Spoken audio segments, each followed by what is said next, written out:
People who work in human resources, what is the weirdest you have seen? The maintenance guy had been living up above the ceiling of the building. He had built a little cubby living area with electricity and a small fridge and everything. Hey, that happened at the university where I used to work. Guy had had a nasty divorce and set up a cot in the basement under the structures lab. Dunno how he tolerated that. It was loud from big A hydraulic pumps running all the time and probably averaged about 35 degrees C. Plus, the ceiling was about 1.5 meters high. The floor was covered in grime and oil, and the place stank. He was gone before I started, but I heard he'd been living there for a few months before getting caught. At the university where I work, they found a homeless woman living in an unused office. Kind of smart, actually. Not now, of course, with universities shut down.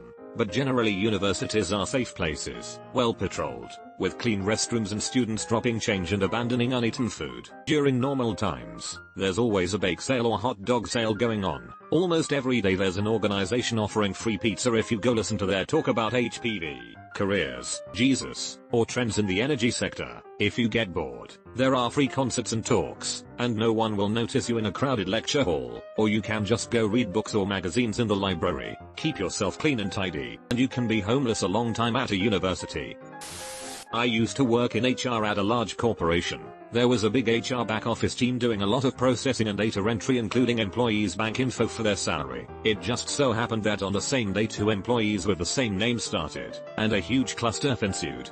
First, the banking information was entered for the wrong person. One of them realized and had it corrected, but the other wasn't fixed, so both salaries went to one person. The unpaid guy started refusing to come to work, but payroll said that the payment cleared and the account was in his name, so he was terminated for refusing to come to work. He kept calling and the HR support team kept misidentifying him as the other guy who was still working for us. So when they raised a ticket to get his bank information changed, they changed the info of the wrong guy. So now the guy who doesn't work for us is getting paid the salary of a guy who does. And this was finally worked out. The first guy was given his job back, but on his first day back security misidentified him and issued him a badge of the other employee. So now he was clocking hours for the other guy and not getting paid again because he never clocked in for himself. It took about 3 months for all this to be worked out. Moral of the story is use a refined email address to identify people.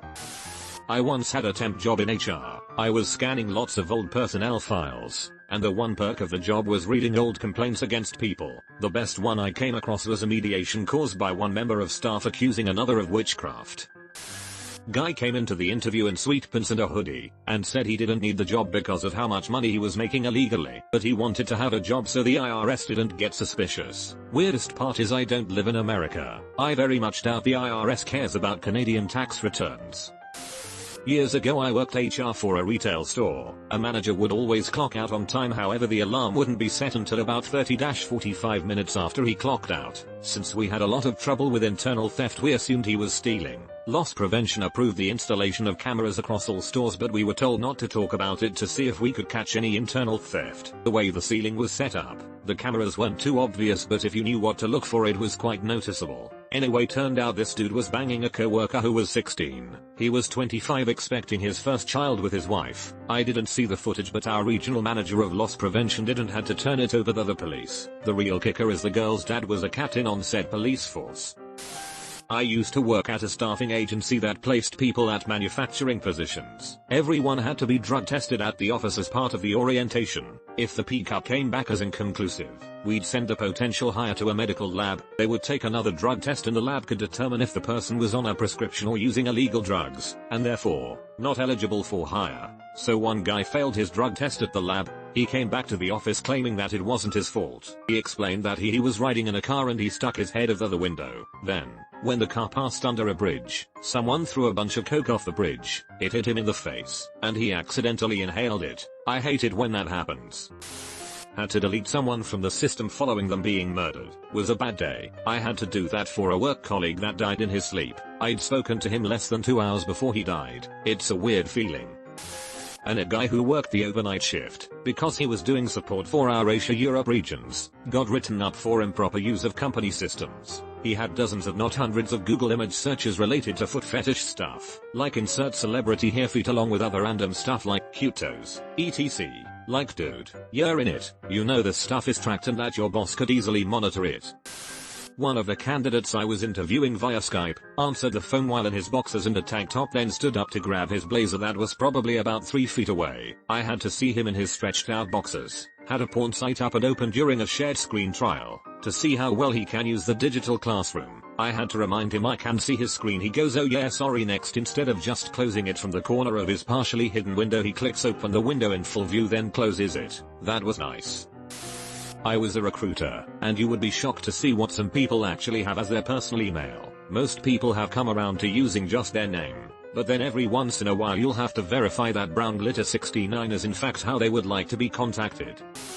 The new receptionist was coming in every morning and opening up programs' documents to make it look like they were busy, and they'd sit with one hand on their mouse and one hand on their keyboard and stare blankly at their screen for 8 hours a day and not do anything. They'd also consistently pick up the phone and hang it up without saying anything so that it would stop ringing.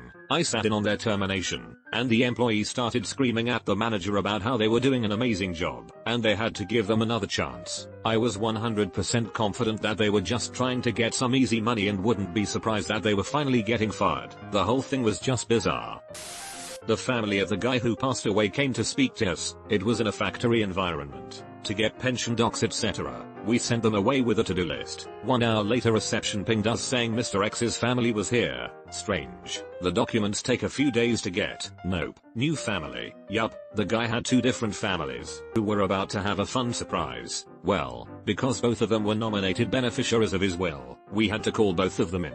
Had to highlight the nominations. Then the main squeeze found out about side hustle and it was crazy. Wife took side hustle to court for fraud. She lost. One of my relatives worked in tech support for a really high-profile company in Silicon Valley during the height of the dot-com boom. Some guy who desperately wanted to work there was emailing his resume to HR 1,000 times every day, several times a day. The number of emails would get too overwhelming, so the people in HR would just select all the emails in the inbox and delete all of them, whether the emails were from the applicant or not. My relative had to show them how to filter emails from the applicant.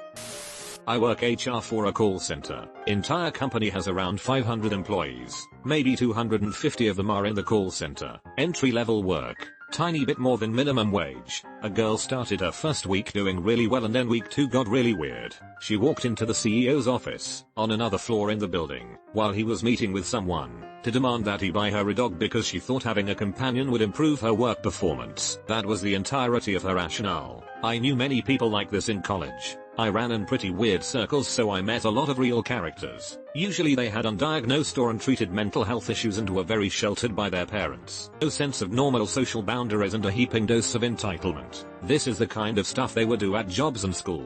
No idea how they are surviving in the real world. Likely still living with their parents and hopping from one call center to the next. Many never finished their degrees. Kind of sad really. I also know people who got help and are now living happy, stable lives. My dad works in HR. He just told me about a day when they had to lay off about half of the company. It was crazy and there were a whole lot of moving parts that day. Unfortunately, in all the craziness, no one remembered to tell this one new hire that sadly the position he was hired for was no longer affordable. So he came into the office only to see everyone clearing out their desks and leaving. And then, he got laid off. An hour into his first day, he said the guy understood, but it was the most horrible he ever felt for someone in his life.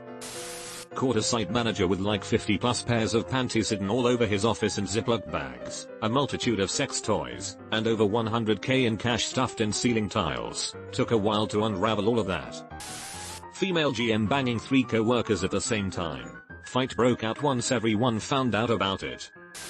Worked for a large trucking company. Every employee would get a present on their birthday, in the mail, and their names on the video board. This week's birthdays are: a guy called to ask if his name could not be on the board. Reason: his twin brother murdered his parents and he did not want to be reminded of his birthday. Reasonable request compared to all the hijinks I've read so far. We had a woman who was terrible at her job, always off sick, never met a deadline. Anyway, protocol was followed. Because some people had given her half-decent staff reviews to get rid of her, she called in the union to support her. This dragged the process. Then when she got the final papers, she sent them back saying she couldn't be fired. She was pregnant. This woman was 54. It turned out she had frozen eggs, so she defrosted them etc. The process proving no discrimination then began. 6 months go by. She gets served again. We worked at an organization. Big building in Manhattan, hence terrible bureaucracy. Papers come back. That isn't me you've sent the documents to. Turns out she had provided a false passport when hired. She was actually in her 60s. In the end they gave her early retirement to get it over with. I had to see a video of a guy who shit himself during work while running to the restroom because his manager wouldn't let him leave a meeting early. The guy had IBD and the manager knew this, so the video show him running down the hall and literally a few feet from the restrooms. He starts shitting himself and you see it coming down his leg pant. He looked to be in pain cause he kinda collapsed, and then got back up. People were baffled when they saw this live lol manager fired. So definitely the weirdest shit I've ever seen. Literally. Not HR but it. We had a guy start and immediately start using his work computer to watch porn. Now this immediately caused some alarms to go off in it. So because it was my job to keep an eye on stuff like this, I decided to do this guy a solid because it was his first day and physically go to his office and tell him he couldn't do that at work. Guy gets all kinds of pissed off at me and storms off to HR to lodge a complaint against me for trying to tell him how to do his job. Dude gets fired because he stormed into HR and told them how the guy was trying to tell him that he couldn't watch porn in the privacy of his office. Not in HR, but hiring manager. The candidate made a remark that made me do a double take, don't remember exactly what, just a small cue that I picked up on. I made sure he understood that we will not tolerate any racism at all, and he proceeds to rattle off multiple racial slurs to show how he can't be racist if he is comfortable enough to use those words. Obviously didn't get hired, so he proceeded to contact our HR department to complain that I somehow tricked him into saying what he said. SMH. I've shared this story before, but an employee from a different country and culture never showered. He said that where he comes from, they shower about once a month. His co-workers complained of the smell, which was gaggingly offensive. His supervisor eventually sent him home and told him he couldn't come back until he showered. It was a union business and the guy filed a grievance with the union steward. They came into my office, which has a camera because it was where we had all major disciplinary meetings. The moment they walked into my office, I almost gagged from the smell. It was suffocating. I had 2 chairs in front of my desk and I asked them to take a seat while I went and pulled his file. When I left, I pulled the door closed behind me. I went to my boss's office, told him the situation and asked him to pull up the camera in my office. It was hilarious. The union steward was holding his shirt over his nose and telling the guy, "Goddamn dude, you're killing me. You've got to take a shower." After letting them marinate in the stench for about 10 minutes, I went back in and the union steward retracted his grievance and agreed to send the guy home. HR stole me for a couple weeks after an angry prostitute tried driving through one of our gates looking for Anthony. She'd met him on a dating site and he owed her $350 and a car for her abortion.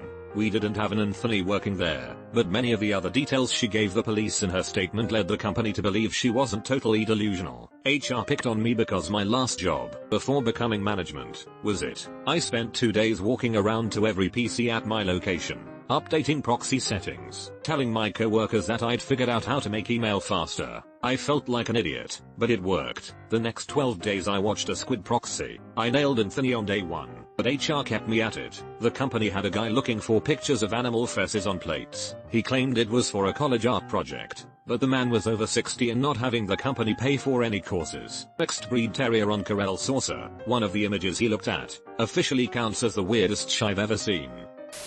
I no longer work in HR or at this company, but it's my favorite story from my time there. Our benefits team made the decision to eliminate reserved parking as lots of employees were frustrated when they walked past dozens of empty spots in the reserved lots every day. This new policy applied to all of the company's locations. Of course, the benefits manager received hundreds of complaints in the first few days from people insisting they needed an exception for their own personal spot. The best reason by far was from one person who needed a spot close to the door because they were terrified of bobcats. No other context. We didn't have bobcats near the corporate office, so at first we thought they meant construction equipment. Turns out there actually were sightings of bobcats, like the animal, near this person's location. Last I heard they were told to arrive earlier to get a closer spot and didn't get an exception.